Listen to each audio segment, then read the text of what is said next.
معزز ناظرین، جیسا کہ آپ کو معلوم ہے کہ رمضان المبارک شروع ہونے والا ہے، ہم اس کا کیسے استقبال کریں؟ نبی کریم خاتم النبیین صلی اللہ علیہ وسلم نے اس کے استقبال کا کیا طریقہ بتایا؟ آج کی ویڈیو میں اسی پر ڈیٹیل سے گفتگو کریں گے۔ حدیث پاک میں آتا ہے، حضرت سلمان فارسی رضی اللہ تعالیٰ عنہ روایت کرتے ہیں کہ نبی کریم خاتم النبیین صلی اللہ علیہ وآلہ وسلم نے شعبان المعظم کے آخری دن ہم سے ایک خطاب فرمایا، جس میں نبی کریم خاتم النبیین صلی اللہ علیہ وآلہ وسلم نے ارشاد فرمایا، یا ایھا الناس قد اظلکم شہر عظیم مبارک، کہ اے لوگو، تمہارے پاس ایک بڑی عظمتوں والا، بڑی برکتوں والا مہینہ آ رہا ہے۔ جعل اللہ نہارہا صیاما و فریضۃ، اس مہینے کے دنوں میں روزہ رکھنے کو اللہ تعالیٰ نے فرض قرار دیا ہے، وقیام لیلہ تطوعا، اور اس مہینے کی راتوں میں عبادت کرنے کو نفل قرار دیا ہے۔ من تقرب فیہ بخصلۃ کان کمن ادی فریضۃ فیما سواہ، یعنی جس بندے نے اس مہینے میں اللہ کا قرب حاصل کرنے کے لیے کوئی چھوٹی سی بھی نیکی کی تو اللہ تبارک و تعالی اس کو فرض کا ثواب عطا فرمائیں گے۔ ومن ادی فریضۃ کان کمن ادی 70 فریضۃ، اور جس بندے نے اس مہینے کے اندر ایک فرض ادا کیا، اللہ تبارک و تعالی اس کو 70 فرض ادا کرنے کا ثواب عطا فرمائے گا۔ یعنی رمضان المبارک ایسا مہینہ ہے کہ جس میں نفل پڑھنے پر اللہ تعالیٰ فرض کا ثواب عطا فرماتا ہے، اور ایک فرض ادا کرنے پر 70 فرضوں کا ثواب عطا فرماتا ہے۔ اور پھر نبی کریم صلی اللہ علیہ وآلہ وسلم نے فرمایا، وَهُوَ شَهْرُ الصَّبْرِ، کہ یہ صبر کا مہینہ ہے، وَصَبْرُ ثَوَابُهُ الْجَنَّةُ، اور صبر کا بدلہ جو ہے وہ جنت ہے۔ پھر نبی کریم صلی اللہ علیہ وآلہ وسلم نے فرمایا، وَهُوَ شَهْرٌ، کہ ایسا مہینہ ہے، يُزَادُ فِي رِزْقِ الْمُؤْمِنِ فِيهِ، یعنی یہ ایسا مہینہ ہے کہ جس مہینے میں مومن کے رزق میں اضافہ کر دیا جاتا ہے۔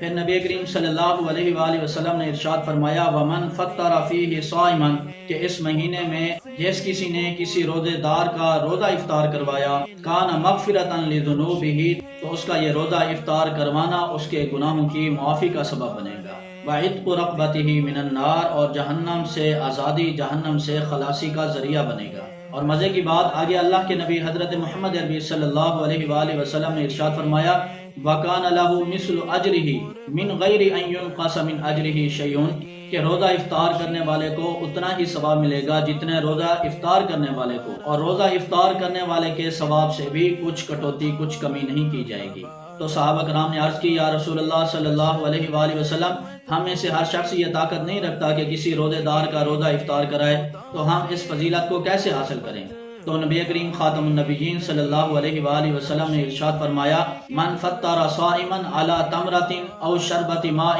او مسقۃ لبن، یعنی جس کسی نے کسی روزے دار کا روزہ ایک کھجور کے ذریعے یا پانی کے ایک گھونٹ کے ذریعے یا دودھ کے ایک گھونٹ کے ذریعے بھی افطار کروایا، تو اللہ تبارک و تعالیٰ اس بندے کو بھی یہ فضیلت عطا فرمائے گا۔ پھر نبی کریم صلی اللہ علیہ وآلہ وسلم نے فرمایا، وَهُوَ شَهْرٌ، کہ یہ ایسا مہینہ ہے، أَوَّلُهُ رَحْمَةٌ، کہ جس کا پہلا اشرہ رحمت ہی رحمت ہے، وَأَوْسَطُهُ مَغْفِرَةٌ، اور اس کا جو مڈ ہے، درمیان والا اشرہ ہے، وہ بخشش ہی بخشش ہے، وَآخِرَهُ عِتْقٌ مِّنَ النَّارِ، اور اس کا جو آخری اشرہ ہے وہ جہنم سے آزادی، جہنم سے خلاصی کا اشرہ ہے۔ پھر آخر میں نبی کریم صلی اللہ علیہ وآلہ وسلم نے ارشاد فرمایا، وَاسْتَغْفِرُوا فِيهِ مِنْ أَرْبَعَةِ خِصَالٍ، کہ اس مہینے میں 4 طریقوں سے اللہ تبارک و تعالیٰ کا قرب حاصل کرو۔ خصلتان ترضون بہما ربکم، کہ 2 کام ایسے ہیں کہ جن کے ذریعے تم نے اپنے رب کو راضی کرنا ہے، وخصلتان لا غناء بکما عنہما، اور 2 کام ایسے ہیں کہ جن کے بغیر تمہارا گزارا ممکن نہیں۔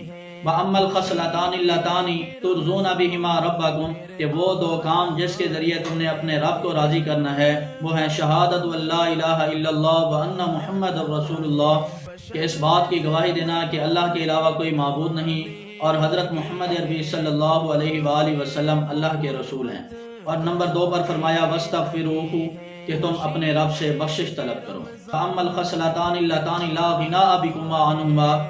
اور دوسرے 2 کام جو آپ کو کرنے ہیں جن کے بغیر آپ کا گزارا ممکن نہیں، ان میں سے پہلا فرمایا، تسألون الجنہ، کہ تم اللہ تعالیٰ سے جنت کا سوال کرو۔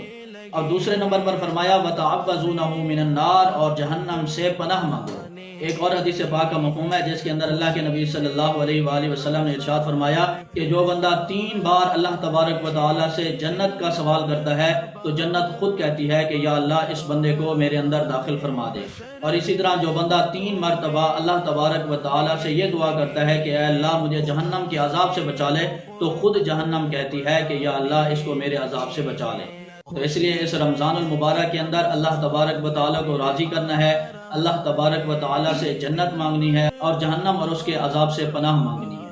یہ ہے رمضان المبارک کا وہ استقبال جو نبی کریم خاتم النبیین صلی اللہ علیہ وآلہ وسلم نے صحابہ کرام رضوان اللہ تعالی علیہم اجمعین کو بتایا۔ اللہ تبارک و تعالیٰ سے دعا ہے کہ اللہ تبارک و تعالیٰ ہمیں اس رمضان المبارک کی صحیح معنوں میں قدر کرنے کی توفیق عطا فرمائے۔ والسلام۔